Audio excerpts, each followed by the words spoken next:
Isang mapagpalang umaga po sa bawat isa. Bagong umaga, bagong buhay. Amen? Amen. Nagpapasalamat tayo sa Panginoon sapagkat sa araw-araw binigyan tayo ng bagong buhay. At bawat araw, nais po ba natin na baguhin ng Panginoon sa araw-araw? Amen. Pakitingnan nga po yung katabi ninyo. Pakisabi nga po, nais mo bang magbago araw-araw, kapatid? Amen. Ang sabi po ng Panginoon, ang pangako po lagi sa atin ng Panginoon, siya lamang ang Diyos na nakapagpabago sa bawat isa. Amen po ba? Amen. Kaya po, atin pong purihin, i-celebrate ang Panginoon sa araw na ito at siya po ang Panginoon na tangi lamang magpapabago sa atin. Amen. Hallelujah!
Sabihin mo sa katabi mo, may gagawin ang Diyos sa buhay mo sa araw na ito.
may gagawin ang Diyos sa buhay mo. May gagawin ang Diyos, may gagawin ang Diyos, may gagawin ang Diyos sa araw. Sabi mo sa katabi mo, may gagawin ang Diyos, may gagawin ang Diyos, may gagawin ang Diyos sa buhay mo. May gagawin ang Diyos, may gagawin ang Diyos, may gagawin ang Diyos sa araw na ito. May gagawin ang Diyos, may gagawin ang Diyos, may gagawin ang Diyos sa buhay mo. May gagawin ang Diyos, may gagawin ang Diyos, may gagawin ang Diyos sa araw na ito. May gagawin ang Diyos, may gagawin ang Diyos, may gagawin ang Diyos sa buhay mo. May gagawin ang Diyos, may gagawin ang Diyos, may gagawin ang Diyos sa araw na ito. Hallelujah! Salamat Panginoon sa gagawin mo sa araw na ito sa buhay ng bawat isa sa amin. Hallelujah! So praise the Lord God. Tanging Ikaw lamang, Panginoon, ang aming kublihan. Kami ay lumalapit at nagpapakumbaba, O Diyos. Salamat sa pag-ibig at kabutihan mo, Panginoon. Hallelujah, Jesus.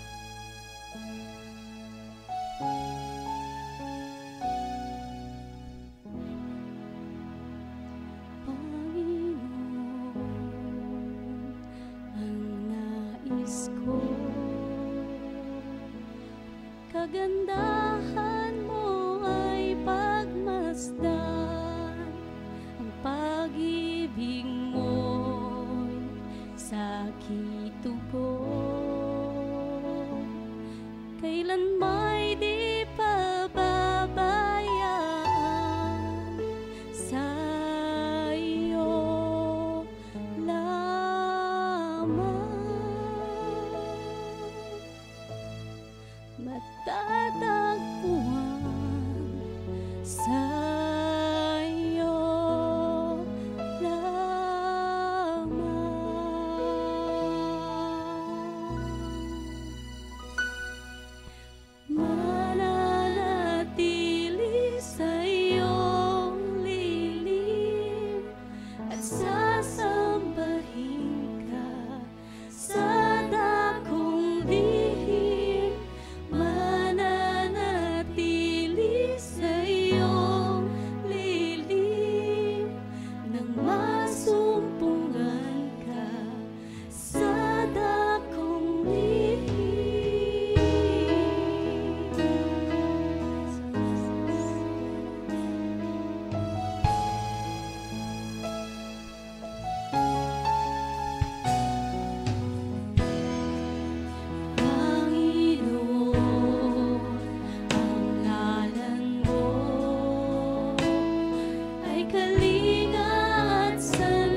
Come on, church.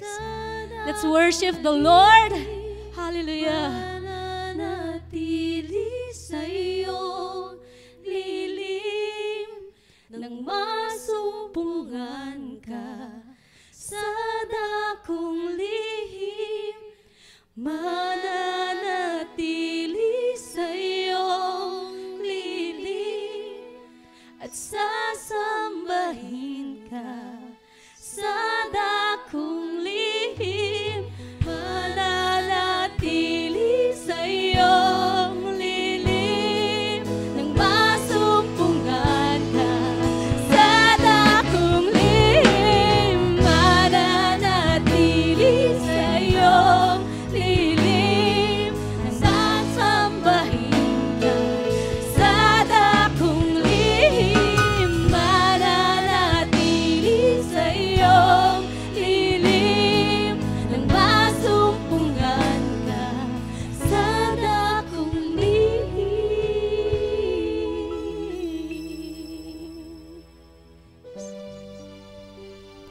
Tunay na napakabuti mo, Diyos. Dakila ka sa lahat, Panginoon. Hallelujah.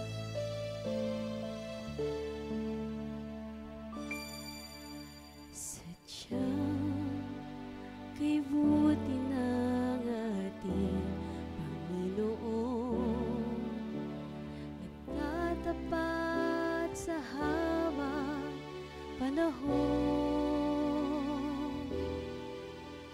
maging sa kabila ng aking pagkukulang. Biyaya niya'y patuloy na laan. Katulad ng pagsinag ng gintong araw, patuloy siyang nagbibigay tanglaw. Kaya sa puso ko't damdamin, katapatan niya'y aking pupurihin.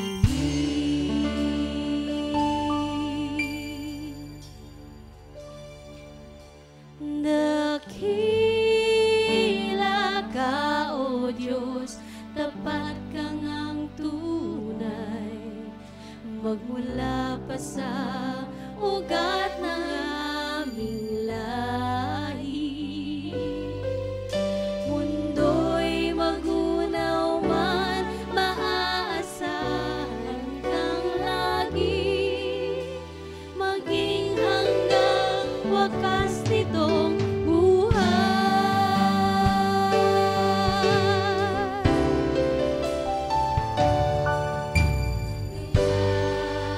O Diyos, ika'y aking pagpupuri. Sa buong mundo'y aking awitin. Dakila ka, O Diyos. Dakila ang iyong katapatan. Pag-ibig mo'y walang hanggan. Dakila ka, O Diyos, tapat ka ngang tunay, magmula pa sa ugat ng aming lahi. Mundo'y magunaw man, maaasahan kang lagi, maging hanggang wakas nitong buhay. Dakila ka, O Diyos, tapat ka ngang tunay, magmula pa sa ugat ng aming lahi. Mundo'y magunaw man, maaasahan kang lagi, maging hanggang wakas nitong buhay.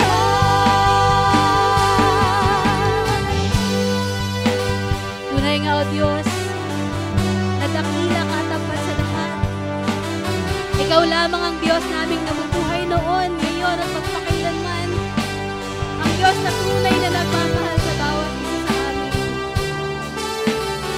Salamat sa kabutihan mo, Panginoon.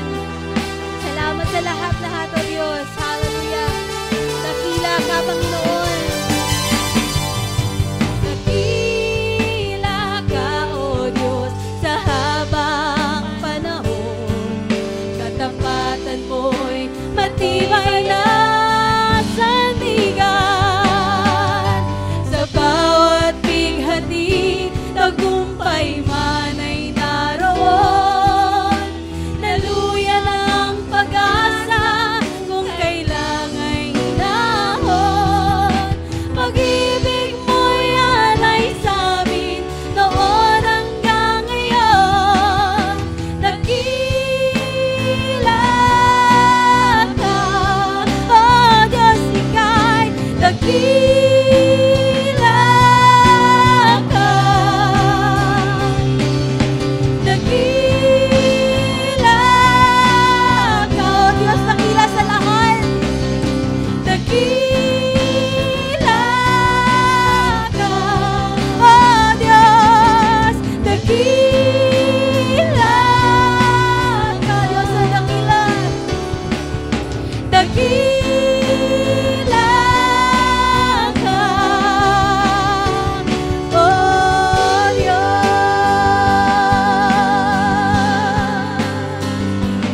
O Diyos,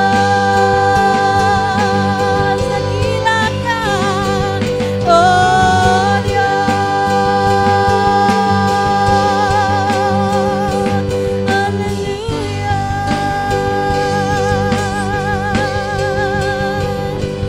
Dakila ka, lahat ay aawitan ka. Pagkat dakila ka,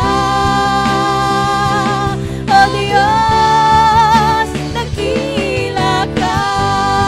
Diyos na dakila sa lahat. Dakila ka, lahat ay aawitan ka. Pagkat dakila ka, O Diyos, dakila ka.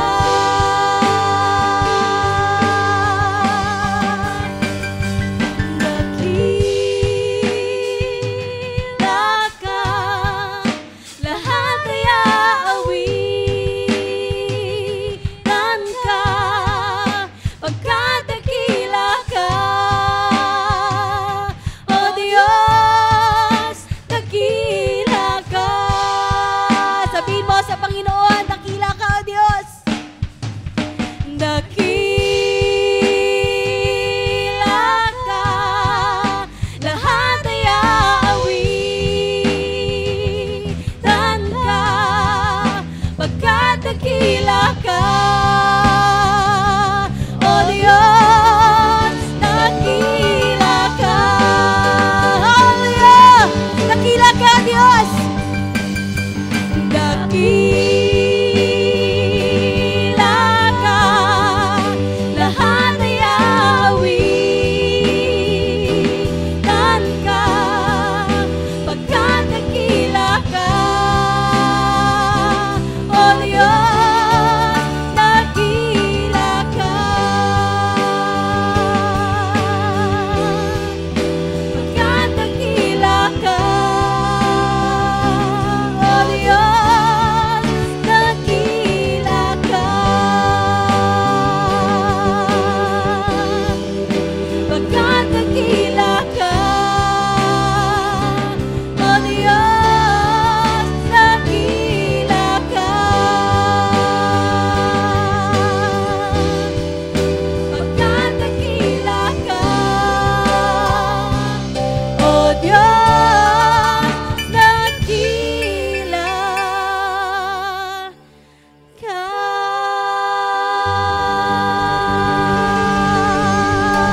Hallelujah!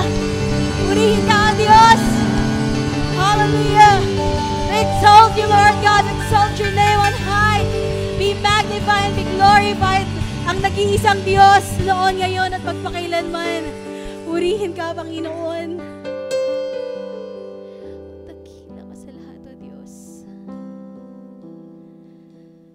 Hallelujah. Gracious Father, we give you praise. We give you all the glory, Lord God. Ang nais namin, Panginoon, na patuloy ka nga pong kumilos. Mangusap ka, Panginoon, sa bawat isa sa amin. Lord, we want more of you, God. Dahil may gagawin ka sa araw na ito sa aming buhay, Lord, we want more of you. Lord, we want to hear your voice. Come and speak to us, oh God. Hallelujah. Hallelujah. Worship. We worship you, Jesus. Dakila ka, lahat ay aawitan ka, pagkat dakila ka, O Diyos, dakila ka.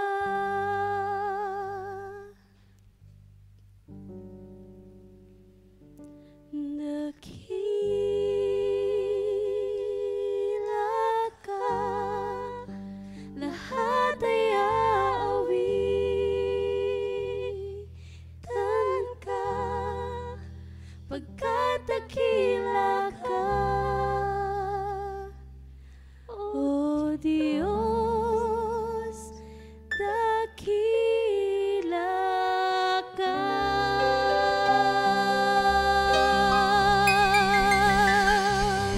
Hallelujah! Salamat, Panginoon, sa kabutihan mo sa aming buhay, sa kadakilaan mo. Purihin ka sa iyong lahat ng kapurihan. Hallelujah. Amen.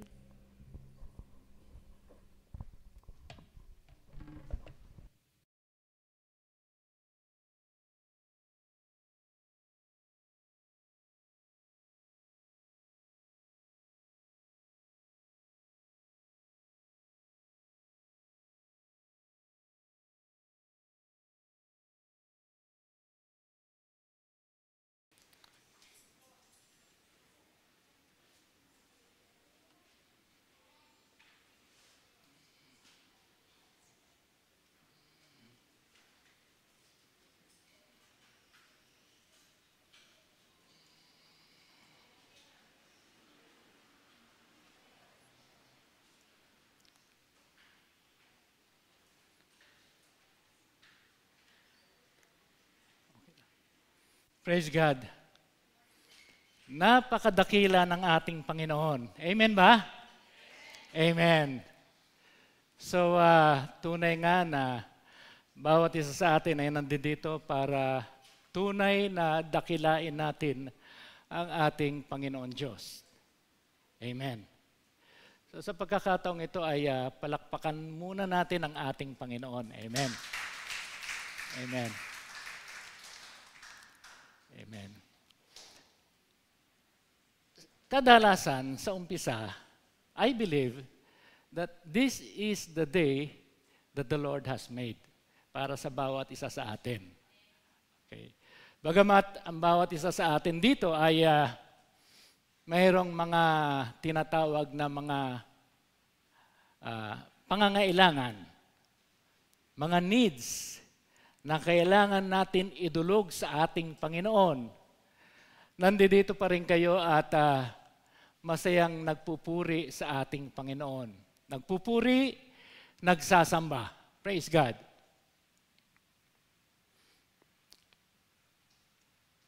Meron lang akong isang ipa-flash na Word of God. Itong dalawang verse na ito ay medyo familiar sa atin to at talagang pag meron tayong bagay na nais na hilingin sa ating Panginoon Diyos, kadalasan ito yung ikinoquote natin, yung sinasabi sa Matthew chapter 21 verse 22. Sabi dito, if you believe, you will receive whatever you ask for in prayer. Sabi doon sa Philippians chapter 4 verse 19, And my God will meet all your needs according to the riches of His glory in Christ Jesus. Itong verse na to ay familiar sa atin to bilang mananampalataya sapagkat any moment sa buhay po natin, tayo po ay mayroong pangangailangan sa ating Panginoon Diyos. And we believe that this verse will help us sapagkat tunay nga na marami tayong inaasikaso sa ating buhay, marami tayong mga challenge na pinagdadaanan at minsan nandoon tayo sa punto na kung saan mayroon tayong dinadalang mabigat na burden. And these two verses ay talagang powerful, effective sapagkat ito ang pangako ng Panginoon Diyos sa atin. So, tungkol sa pangangailangan ng bawat tao. May kwento lang ako. In the year 1835, mayroon isang prominenteng tao na dumulog sa doktor. It was in Italy. Bagamat itong tao na to ay talagang ipinanganak sa London. So dumulog siya doon sa isang doktor sa Italy. At dumulog siya doon sapagkat mayroon siyang kakaibang nararanasan sa kanyang buhay. Para bang he feel that he was dispresya. Yung bang mayroon siyang mabigat na dalahin sa kanyang buhay. At hindi siya makatulog, hindi siya makakain, at napakabigat ng kanyang karamdaman. He don't know kung ano ang nangyayari sa kanya. Sometimes, he resort to drink alcohol. Umiinom siya. Pero doon sa kanyang pag-inom, hindi malaman kung yon ang isang way niya para yung depression niya ay matanggal. So, nung pumunta siya sa doktor at siya ay chinek up, ang sabi ng doktor, you have a prime physical condition. Okay naman, wala naman akong nakikita. Ngayon, ang kinakailangan sa iyo, you should have a good time. Kinakailangan magkaroon ka ng joy. Mayroong isang clown dito sa lugar na kung saan ay famous, isang famous clown na ang pangalan niya ay si Grimaldi. Si Grimaldi, okay, pumunta ka doon sa show niya, doon sa circus niya, siya ay nagtatumbling, siya ay nagpapatawa, at maraming bagay siyang ginagawa. Tiyak yun, matutuwa ka at maaalis yung depression mo. So, ang sabi ng kanyang kausap, sabi niya, palagay ko, hindi ako matutulungan yan. Bakit naman? Ako si Grimaldi. Ako yung clown na nagpapatawa. Pero during this time, hindi ko malaman kung bakit ganito ang aking nararanasan. Actually, si Joseph Grimaldi ay isang well-known father of modern clowns sa London. So, hanggang sa dumating ang time na yung depression ni Grimaldi ay talagang nagpatuloy at nagpatuloy hanggang sa uminom siya ng alak, hanggang sa magkaroon siya ng sakit, and then afterwards, wala. So, kaya ko ito kinikwento sa inyo sapagkat kahit na clown na nagpapatawa sa harapan ng tao, hindi natin malaman yung kanyang inner na pagkatao. Mayroon pala siyang dinadalang mabigat. At ganoon din naman tayo. Minsan, nandoon tayo sa proseso na kung saan maayos tayo, pero hindi alam ng kausap natin na mayroon pala tayong mabigat na burden. And this is really true sa ating lahat, generally, sapagkat tayo ay mayroong pangangailangan. And the message of our Lord God for us today is, ito si Grimaldi, yung kanyang contemporary, mga clown. Okay.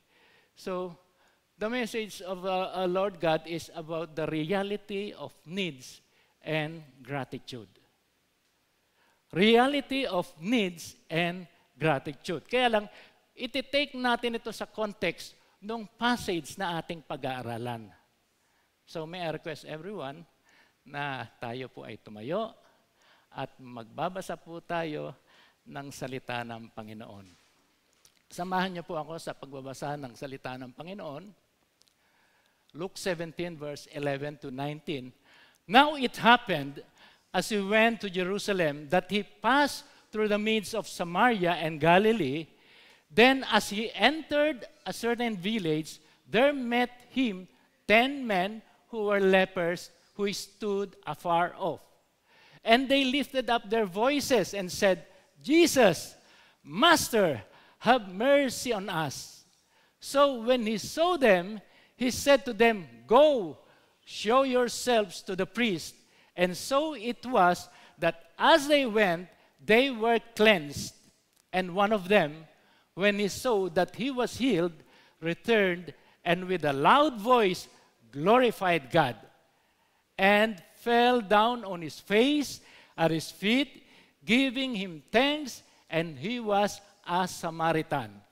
So Jesus answered and said, Were there not 10 cleansed? But where are the 9? Were there not any found who returned to give glory to God except this foreigner? And he said to him, Arise, go your way, your faith has made you well. Manalangin po tayo. Hallelujah. Panginoon, maraming salamat sa pagpapala mo ng inyong banal na salita. Patuloy po, Panginoon, na sa oras na ito, let the Holy Spirit hover in this place of Father God, and allow, O Lord God, that your wisdom will be upon us, allowing, O Father God, that we may know really what is the substance of your word para sa aming buhay. Maraming salamat, Panginoon, at patuloy po, Panginoon, na ang bawat isa ay bigyan at daluyan ng karunungan na nanggagaling sa inyo, upang sa ganon, Panginoon, ay matuto naming maunawaan ang inyong banal na salita at patuloy po na sa aming kalagitnaan kayo ay mabigyan ng papuri.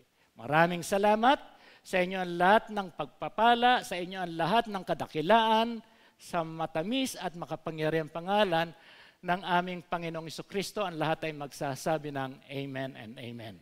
Maraming salamat po. Pwede na po tayong umupo. So, ang mensahe ng ating Panginoon sa oras na ito ay about needs. About needs and gratitude. At dito po sa ating sa ating passage, makikita po natin dito yung tagpo na kung saan merong mga lepers na kung saan merong pangangailangan. Pag-aaralan po natin dito a powerful lesson of needs and gratitude. Ang ating Panginoong Jesucristo ay sinasabi rito na now it happened as he went to Jerusalem that he passed through the midst of Samaria and Galilee. Ang ating Panginoong Jesucristo is traveling towards Jerusalem. At ang Jerusalem ay isang lugar na napakahalaga sa ating Panginoon. Whenever the Lord Jesus Christ prayed at wala siya sa Jerusalem, siya po ay nakatapat doon sa Jerusalem na nananalangin. Napakahalaga ng Jerusalem sapagkat yung pong lugar na yun ng Jerusalem, yung po ang katuparan ng mission at ng calling na ipinagkaloob ng Diyos Ama sa Kanya para sa kaligtasan ng sanlibutan. At doon sa lugar ng Jerusalem, doon siya mababayubay, doon siya ipapako sa krus, doon siya mamamatay, pagkatapos ng 3 araw, siya ay mabubuhay na maguli, at pagkatapos nyon, siya ay aakyat doon sa ating Diyos Ama sa langit. So, itong Jerusalem na ito, whenever the Lord Jesus Christ travel dito sa Jerusalem na ito, he always occupy his time. Wala po siyang sinasayang na panahon sapagkat pag pumunta siya dito sa Jerusalem, kasama niya ang kanyang mga disipulo, hindi niya pababayaan na hindi siya magtuturo patungkol sa kaharian ng ating Panginoon Diyos. It doesn't matter. Big cities, small village, nandoon po siya at nangangaral at nagtuturo. Sapagkat yun po ang katuparan na kinakailangan mangyari sapagkat ang mga tao ay mayroong pangangailangan na sa kanilang sarili, hindi nila alam kung ano yung talagang needs nila. But then, in our passage dito, makikita natin dito na mayroong pangangailangan ang mga lepers. Ano yung lepers? Mga taong mayroong sakit na leprosy. Ngunit tingnan muna po natin. Sabi dito, ito po yung Jerusalem na ating tinatalakay, lugar na kung saan very important sa ating Panginoong Jesucristo. Let us see, the things that transpired before needs were met and answered. Ito yung cleansing ng 10 lepers at sa kanilang kagalingan. So, ang ating Panginoong Jesucristo, meron siyang kinakailangan makita upang yung pangangailangan ng mga lepers ay maipagkaloob. So, we will see the things. Titingnan natin itong mga bagay-bagay na ito that transpired before needs were met and answered. Okay. So, napakahirap kasi kung titingnan natin, yung mga lepers na yon, I believe that they were suffering doon sa tinatawag na depression. Okay. Kung titingnan natin, ano ba ang nagiging survey tungkol sa tinatawag na depression? Okay. Sabi, the facts about depression, sabi dito, itong disorder na to, cost sa global economy, okay, this survey is several years ago. Sa global economy, it cost 1 trillion in lost productivity each year. And worst, itong depression na to, make a person desperate and leads to suicide. Kadalasan, ang taong nade-depressed ay nawawalan ng kanilang pag-asa. At pag nawalan ng pag-asa ang isang tao, dahil sa maraming reason, maaring yung kanyang naisin ay hindi niya nakamtan, may mga broken relationship siya sa kanyang mga family, mayroon siyang mga matinding sakit na nararanasan, at nais niya na itong pangangailangan niya ay magkaroon ng kasagutan.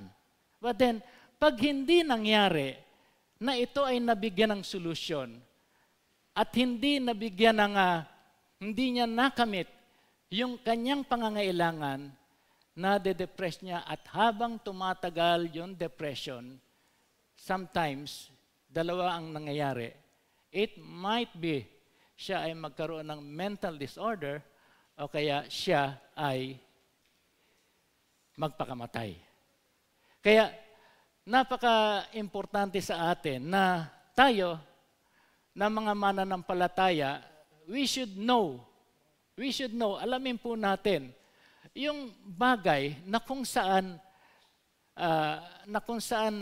tayo ay hindi magkaroon ng ganitong experience na depression bilang isang mananampalataya.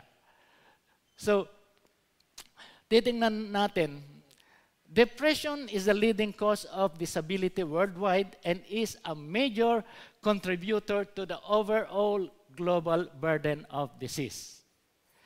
At ang nagiging cause nitong depression na ito, ang nagiging resulta, unemployment.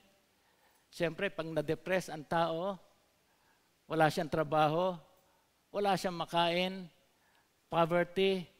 At pagkatapos, kung halimbawa yung kanyang relationship sa ibang tao ay medyo mabigat, doon siya nagkakaroon ng tinatawag na deficiency. Kakaroon siya ng physical illness. And he will resort. Sometimes, akala nila ang solusyon ay sa pag-inom ng alak, kaya doon sila nagfo-focus sa pag-inom ng alak. But then, it is not really the right way sapagkat that is a secular way of solving a problem doon sa kanilang pangangailangan. So, facts about leprosy. Ano ba ang leprosy? Sa Tagalog, ketong. Ketong. Yan yung kadalasan na kinakanta, pakitong ketong. Hindi ba sinasabing ganon? Okay, so, ketong, leprosy. Ang leprosy, nagsisimula yan. Medyo mag-aral muna tayo, kahit na hindi ako doktor. Okay, tingnan muna natin, pag-aralan natin yung leprosy. Yung leprosy ay isang sakit na kung saan nagkakaroon ng white patch sa katawan ng tao. Ito ay dumadami. At pag ito ay dumami, nagkakaroon ng tinatawag na bukol o kaya tumor doon sa mga parte ng katawan. Sometimes, ang inaatake nitong leprosy ay ang mukha ng tao. Dito, nagmamanifest yung ketong. And then, afterwards, ito ay gagapang sa braso at sa kamay. And then, ang alam natin, kapag may ketong, ay nagkakaroon ng, very contagious itong ketong. Pag itong ketong na ito, ang pagkaalam natin, namamatay ang taong may ketong dahil doon sa ketong. No. Ang isang taong may leprosy, hindi nagiging fatal ang leprosy. Ang nagiging fatal doon sapagkat pag ikaw ay mayroong leprosy, ikaw ay mayroong ketong, ang katawan ng tao ay nagiging numb. Ibig sabihin, walang pakiramdam. At dahil walang pakiramdam yung iyong katawan, nagiging insensitive ka sa lahat ng bagay. At kahit na masunog ang kamay mo, hindi mo nararamdaman. Ang nangyayari, yung different parts ng organ ng katawan ng tao ay inaatake yan hanggang sa internal parts ng katawan. Hindi nila alam, may problema na pala sila sa kidney nila, may problema na pala sila sa stomach nila, hindi nila alam. At yun ang nagiging sanhi ng kamatayan. Sa ngayon, itong ketong na ito ay tinatawag na Hansen's disease. Ito ay tinawag na Hansen's disease sapagkat yung doktor na si Dr. Hansen's, Armeuer Hansen's, siya ang nakadiscover ng bakterya na nagiging sanhi ng leprosy. Ito yung Mycobacterium leprae. Okay. So, ito ay pinangalan, tinatalakay natin ito sapagkat baka mamaya meron tayong nararamdaman na hindi natin nararamdaman. meron na pala tayong ganitong klaseng sakit. Okay. So, basta may ganito kayo nakikitang patsi-patsi, magpatingin na kayo sa doktor. Okay. So, during the times, in ancient times, okay, itong leprosy, most terrible disease, it was the very feared disease. At itong disease na ito, hindi ito sa kapanahunan lang ng Panginoong Jesucristo. Sa kapanahunan pa ito ni Moses. Itong disease na ito. Kung kaya't ang taong mayroong ketong is considered to be sinful. Sapagkat it is a type of sin. You are unclean, you are unworthy, at ikaw ay mayroong kasalanan. Okay. The leper himself was considered utterly unclean. Unclean ang isang taong mayroong leprosy. At a person who has a leprosy, sila ay tinatawag na the living dead. Okay. The living dead sapagkat buhay sila, pero wala silang kapakinabang. At sa kanila, they really lose hope. Wala na sila talagang pag-asa. And during that time, leprosy is not curable. Walang pwedeng makagamot ng leprosy except sa miracle ng Panginoon Diyos. Miracle lang ng Panginoon Diyos ang kailangan during that time. But today, leprosy is already curable. Nagagamot na ang leprosy itong ketong na ito. And a person, during that time, he was banished as an outcast. Sabi dito, ang isang taong mayroong ketong, there was desperation. Okay. Sabi sa Proverbs 12 verse 25, anxiety in the heart of man causes depression, but a good word makes it glad. Totoo ito. Sapagkat any forms of depression na nasa tao, na nasa puso ng tao, hindi ito magiging bagay para magkaroon siya ng joy doon sa kanyang buhay unless yung salita ng Panginoon ang marinig niya. The Word of God makes it glad. Bakit? Sapagkat wala naman taong may depression na masaya eh. Pag depressed ka ba, masaya ka ba? Hindi nga eh. Kasi pag depressed ka, iniisip mo, desperate ka. Wala kang pag-asa. You already lose hope. Kung kaya't laging matamlay ka, laging malungkot ang iyong mga muka, laging nakasimangot ka, at para bang ang lahat ng nakikita mong tao sa paligid mo ay kaaway mo at galit sa iyo. Pag ang isang tao ay depressed. Iniisip niya lahat ng tao sa paligid niya ay galit sa kanya. He was thought to be polluted, incurable. Okay. At mayroon siyang anguish doon sa kanyang puso sapagkat nakikita niya na siya ay outcast, hindi lamang sa community, hindi lamang sa area, kundi napakasakit. Outcast siya doon mismo sa kanyang pamilya. Sa kanyang mga kamag-anak. Ni hindi man lang siya mapuntahan ng kanyang mga kamag-anak sapagkat ang turing nga sa taong may ketong during that time, sila ay patay. Kaya napakahirap ng kalalagayan nitong mga taong may leprosy. But then, makikita natin dito sa ating passage, okay, no one can stop a person who has in need. Kapag ang tao ay mayroong pangangailangan, gagawin mo ang lahat ng kapamaraanan para yung needs mo ay mabigyan ng solusyon. Ang mga lepers na ito, 10 lepers na ito, they were in the outskirts. Naka-confine sila sa isang area, lalong-lalo na they are outside of the gates wall. In the outskirts, nasa outskirts sila, na hindi sila pwedeng makipaghalo-bilo sa mga tao. And the standard is that they should be always 6 feet away doon sa kanilang kausap. Ngunit ito, malayo ang ating Panginoong Jesucristo. Pero nung nalaman nila na ang ating Panginoong Jesucristo ay dumarating na, hindi na sila nagpaligoy-ligoy pa. Sapagkat alam nila na sa kanilang puso, ang Panginoong Jesucristo ay mayroong magagawa sa kanilang buhay. Sa atin po, mga mananampalataya, nakita na ba natin ang pagkilos ng Panginoon sa buhay natin.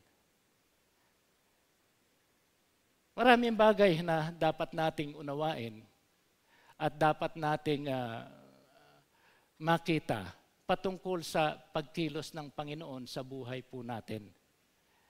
In one way or another, I believe that the Lord God bless each and every one of us. Lahat po tayo nakakatanggap ng pagpapala. Pero yung pagpapalang natatanggap natin ay binabalikan natin ng pasasalamat sa Panginoon. Pero tandaan natin, hindi matatapos na tayo ay hindi magkaroon ng problema. Every time sa buhay ng tao, mayroon po tayong pangangailangan. At sa pangangailangan natin yan, no matter na tayo ay mahinder, no matter na may mga intervention sa atin, gagawin natin ang lahat ng kapamaraanan para yung pangangailangan natin ay mabigyan ng solusyon.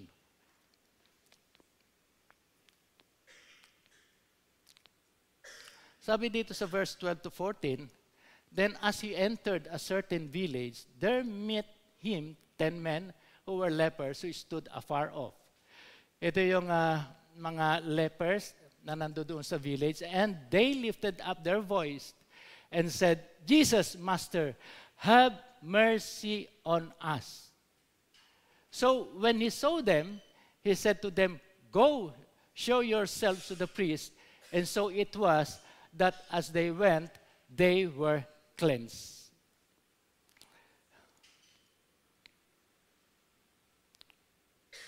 Nakikita niyo po ito, kung ano ang itsura ng leprosy. Matindi po. Kaya, pag meron kayong nakitang tao na sumasakay sa jeep at katabi ninyo, medyo manalangin na kayo sa Panginoon. Bigyan kayo ng shield ng Panginoon upang hindi kayo mahawa. Okay. During the old times, doon sa Levitico, sabi doon, "All the days wherein the plague shall be in him, he shall be defiled, he is unclean, he shall dwell alone, without the camp shall his habitation be." Ibig sabihin, ang isang taong may leprosy, long time ago, noon sa kapanahon ng Pani Moses, sapagkat ito ay batas, sila ay considered to be plague. At sila ay defiled. Kaya, itong mga taong may ketong, they were unclean at sila ay dapat magsolo sa isang lugar at sa malayong lugar. Sabi dito, "A sense of desperation will not stop us from reaching Jesus. That will allow our needs to be met." Ano ang ginawa ng mga may ketong na ito? Malayo pa ang ating Panginoong Jesucristo, sumisigaw na sila na, "Master." Sabing ganon, "Master." Ano ang sigaw nila? "And they lifted up their voice and said, 'Jesus, Master, have mercy on us.'" What transpired? Para ang needs ay ma-met. Unang-una makikita natin dito, they were desperate. Desperate yung mga may ketong na ito. And then, the next thing is that there was humility. Sabi dito, Jesus was bound to note their humility and their acknowledgement of being unclean. Every man must recognize his uncleanness in approaching Jesus. He must come in humility. "Humble yourselves in the sight of the Lord, and He shall lift you up." Sabi sa James 4 verse 10. Okay, tingnan po natin to. Ang sinasabi natin dito, there was humility. Ito yung nag-transpire sa ating Panginoong Jesucristo. Saan portion na nakita ng Panginoon ang humility dito sa mga may ketong? Ito po yung kanilang pagsunod sa batas. Hindi po sila nagbabiolate ng batas na ang kinakailangan sila ay nakaseparate at sila ay hindi palaboy-laboy. They feel to themselves na dahil sila ay may ketong, they allow themselves na sila ay talagang separated. Hindi sila humahalo sa ibang tao. Ngayon, kung halimbawa, ang may ketong na ito, nakita ang ating Panginoong Jesucristo at tumakbo papunta sa ating Panginoong Jesucristo. So, hindi makikita sa kanya yung tinatawag na humility, yung kanilang pagpapakumbaba. Kita nyo may ketong na, mapagpakumbaba pa sila. Yung nakita ng ating Panginoong Jesucristo sa kanila, na kung saan sila ay sumusunod sa mga patakaran, sila ay meron silang protocol na sinusunod. Kung kaya't they respected the law which demanded they stand at least 6 feet away. Malayo sila. At ang pinakabagay na makikita natin doon, na they were confessing themselves that they were unworthy. They were unworthy and they need the cleansing touch of the Holy One of God, ang ating Panginoong Jesucristo. Ito na yung pagkakataon na kung saan maranasan nila na yung kanilang pangangailangan ay mabigyan ng solusyon. Kung kaya't malayo pa ang ating Panginoong Jesucristo, sumisigaw na sila. There was a cry for mercy. At ang sabi ng mga may ketong na ito, Master. Okay, tingnan natin. Ang Master, isang Greek word na is not rabbi or teacher. Okay.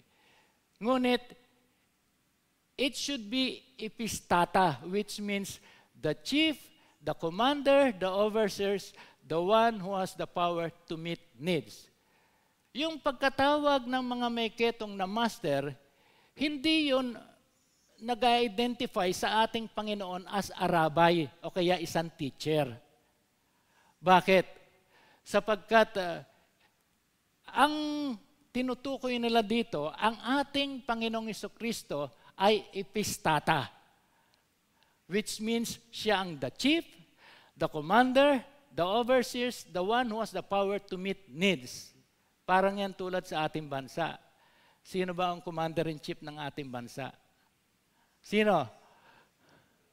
Yung ating presidente, commander-in-chief. And he has the power to meet the needs of the people of the Philippines. Doon sa kanyang kapangyarihan, kung ano ang sasabihin niya para ma-meet ang needs ng mga kababayan niya, yun ang kinakailangan masunod. Sabi sa Isaiah 55 verse 7, "Let the wicked forsake his way, and the unrighteous man his thoughts, and let him return unto the Lord, and He will have mercy upon him and to our God, for He will abundantly pardon." Ang ating Panginoon Diyos, ang ating Panginoon Jesucristo, He is merciful. Nandoon sa Kanya yung tinatawag na He is compassionate. Nandoon sa Kanya yung awa. At sa mga wicked na tao, unrighteous men, na bumabalik sa ating Panginoon, ilalagak niya sa kanila yung Kanyang mercy. Alam niyo po, pag naiisip ko po ito, tayo po mga mananampalataya, bago tayo maging mananampalataya, nandoon po tayo sa kadiliman. Okay. Doon sa kadiliman wherein lahat ng ways of these words ay ginagawa po natin.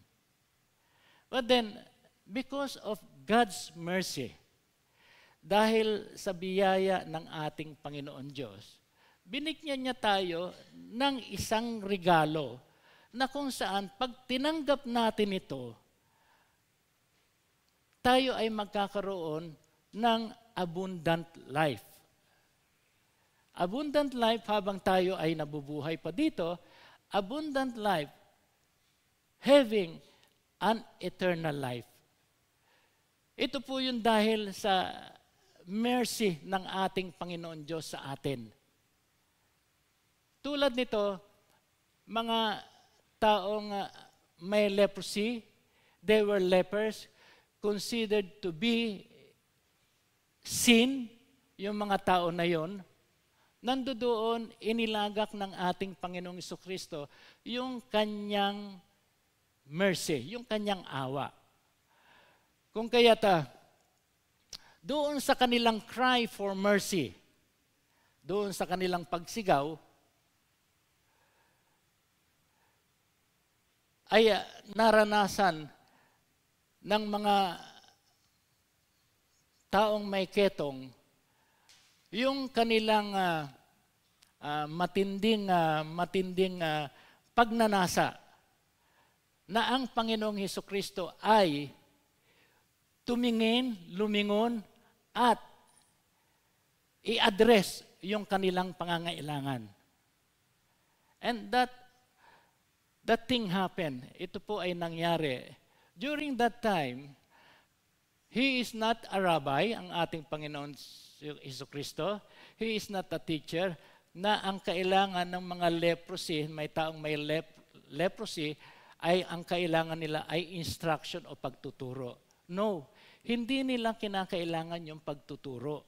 Hindi nila kinakailangan na sila ay turuan. Ngunit isa ang kailangan ng mga taong ketongin na ito.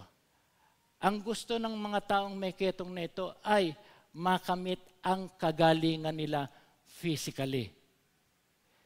Makamit nila yung kagalingan physically at maibsan sila at mawala yung kanilang sakit na ketong. The need is not for instruction, but for healing. And by healing, they meant both the cleansing of their physical bodies and the spiritual sin which had caused their disease.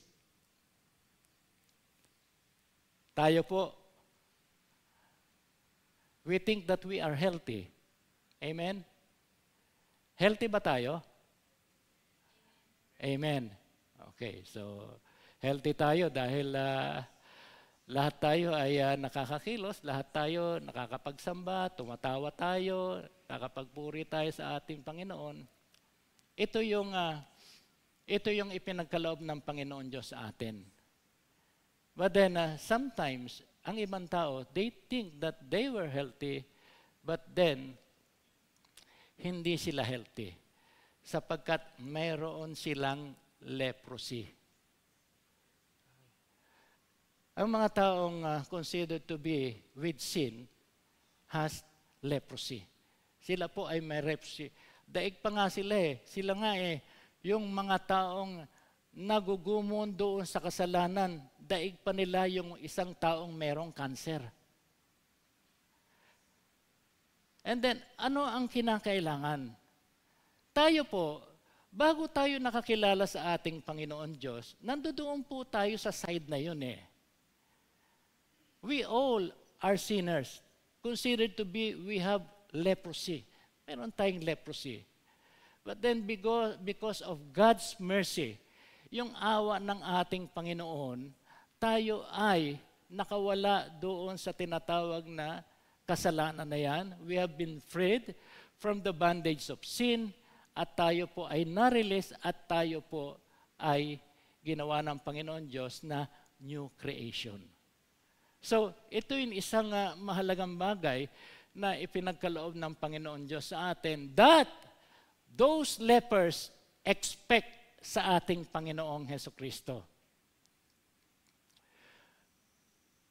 Nandoon yung perseverance nila na kung saan they needed to cry and cry for mercy in order to show their sincerity and to build up their sense of need. kinakailangan makita ito ng ating Panginoong Hesukristo. Sabi nga doon sa Jeremiah, sabi doon sa Jeremiah 29, sabi doon, sabi sa Jeremiah 29 verse 12, sabi doon, verse 13, sabi doon, and ye shall seek me and find me when ye shall search for me with all your heart. What transpired? There was believing and obeying. God's power is not released until you step out in faith. Sabi sa Psalms 37 verse 5, commit thy way unto the Lord, trust also in Him, and He shall bring it to pass. Okay, titingnan natin dito. Nung sinabi ng ating Panginoong Jesucristo sa verse 14, so when He saw them, He said to them, go, show yourselves to the priest. And so it was that as they went, they were cleansed. Nung sinabi ng ating Panginoong Jesucristo doon sa mga may ketong, go to the priest, hindi nagreklamo yung mga lepers. Pupunta kami doon sa priest. Hindi mo pa naman kami pinagagaling. Ni hindi mo pa nakikita, ni hindi mo pa kami nililehans para kami ay gumaling. At papupuntahin mo na kami kaagad doon sa priest para ipakita namin yung aming sarili. So, dito natin makikita na ang kapangyarihan ng Panginoon Diyos ay nare-release lamang until you step out in faith. Ang kailangan natin dito ay yung believing and obeying. Hindi tayo tulad ni Thomas na to see is to believe. Buti itong mga may ketong na ito, itong mga lepers na ito, sinabi ng Panginoon, go to the priest. Takbo kaagad sila at umalis kaagad sila. Hindi nila inalintana kung ba't kami tatakbo, may mga sakit pa kami para ipakita namin yung aming sarili sa mga priest. But then, because of faith, habang sila ay pumupunta doon sa priest, nararanasan na nila yung kagalingan doon sa kanilang ketong. They were cleansed. They were cleansed sa kanilang pagpunta. Why? Because they step out in faith. Sila ay nanangan doon sa sinabi ng ating Panginoong Jesucristo, show yourself to the priest. At sila ay tumakbo kaagad. So, makikita natin dito ang kahalagahan ng pagtitiwala natin sa ating Panginoon Diyos. Kahit na di pa nila natanggap yung kagalingan, they go. Pwede nilang sabihin, no, Jesus, can't you touch us or something na kinakailangan hipuin mo muna kami o bigyan nyo kami ng assurance na talagang kami ay magaling na para pupunta kami doon sa pare, sa mga priest. Kasi, pag sinabing pupunta sila sa priest, meaning to say, pinapakita nila yung kanilang sarili that they were already cleansed. At sila ay wala ng ketong and they were free para makipagmingle sa tao. Sabi sa verse 15 to 19, things that transpired after needs were met and answered. It is the manifestation of gratitude, especially to the most sinful and rejected one. Sino ang most sinful and rejected one? Yung Samaritano. Okay. Yung Samaritano, ang siyang the most rejected and sinful doon sa 10 mayroong leper. Dito makikita natin dito yung tinatawag na gratitude. Okay, bakit? the lesson of gratitude, all the lepers were blessed. Sila ay nakatanggap ng kagalingan sa ating Panginoon Diyos. Okay. They were blessed. They received healing. And they should be thankful. Ngunit, ang nangyari, isa lang ang bumalik sa ating Panginoon. One did give thanks. Isa lang ang bumalik sa ating Panginoon para magpasalamat. He glorified God immediately. He worshiped Jesus. And he was a foreigner na sinasabi, he was a Samaritan. Ang Samaritan ay mixed Jews, pati Samaritans. Okay. Yung mga Jews na nakipag-mingle sa mga Samaritans ay na-considered to be Samaritans. So, itong mga Samaritans na ito ay number one that were enemy ng mga Jews. May mga dahilan po kung bakit naging enemy ng mga Diyos itong mga Samaritans. Ngunit, kung titignan po natin, itong Samaritan na ito, bukod doon sa siyam, siya lamang ang bumalik sa ating Panginoong Jesucristo. To give thanks, to worship Jesus. At siya ang nagbigay ng kahalagahan doon sa ginawa ng Panginoon doon sa kanyang buhay. Most did not give thanks. Yung marami, hindi matutong humingi ng pasasalamat. Ngunit, tingnan natin, the most rejected one was the most thankful. Sapagkat siya, okay, sa isang grupo na kung saan nandoon yung pinaka-kriminal. Kapag ang lahat nyon ay tumanggap sa ating Panginoon, okay lang. Pero, ang mas matindi roon, yung isang kriminal na pumapatay ng tao na tumanggap sa ating Panginoon Diyos. Sapagkat, ito po yung makikita nating senaryo doon sa 10 lepers na pinagpala, pinagaling ng ating Panginoong Jesucristo, ngunit isa lamang ang bumalik sa ating Panginoong Jesucristo para magpuri, para sumamba, para humingi ng pasasalamat. The grateful and thankful leper was the man who received assurance of being cleansed and of having his sin forgiven. Ano ang nangyari sa siyam? Bakit hindi sila bumalik sa ating Panginoong Jesucristo? Bakit? Pero gumaling sila dahil some say na itong mga lepers na ito, they were not fully spiritually released doon sa kanilang kasalanan. Hindi nagiging kumpleto. Kung kaya't itong mga may ketong na ito, sometimes sila ay bumalik doon sa kanilang dating mga ginagawa.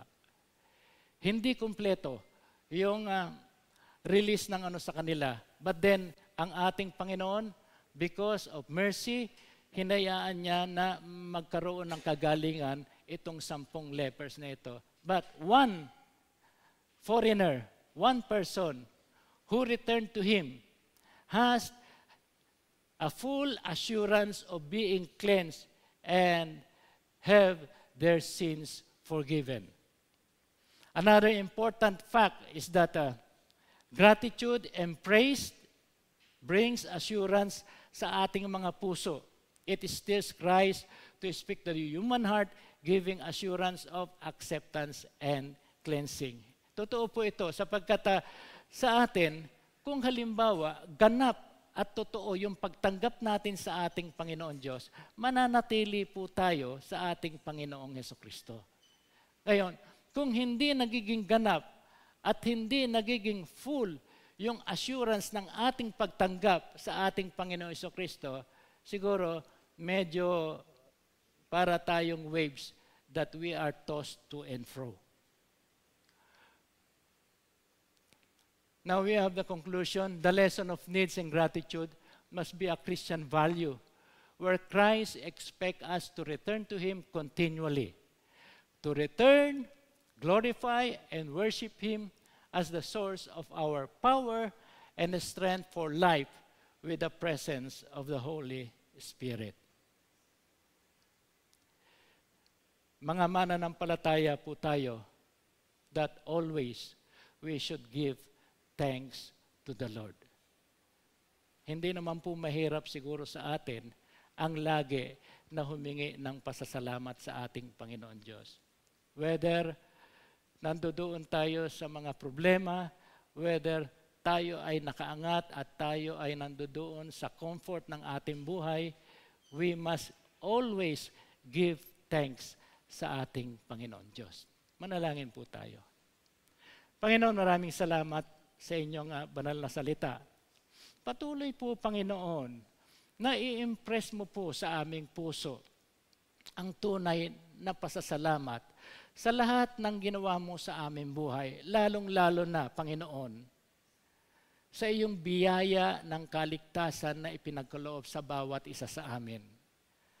Panginoon, tulungan mo kami sa bawat bigatin at mga burden namin sa aming buhay.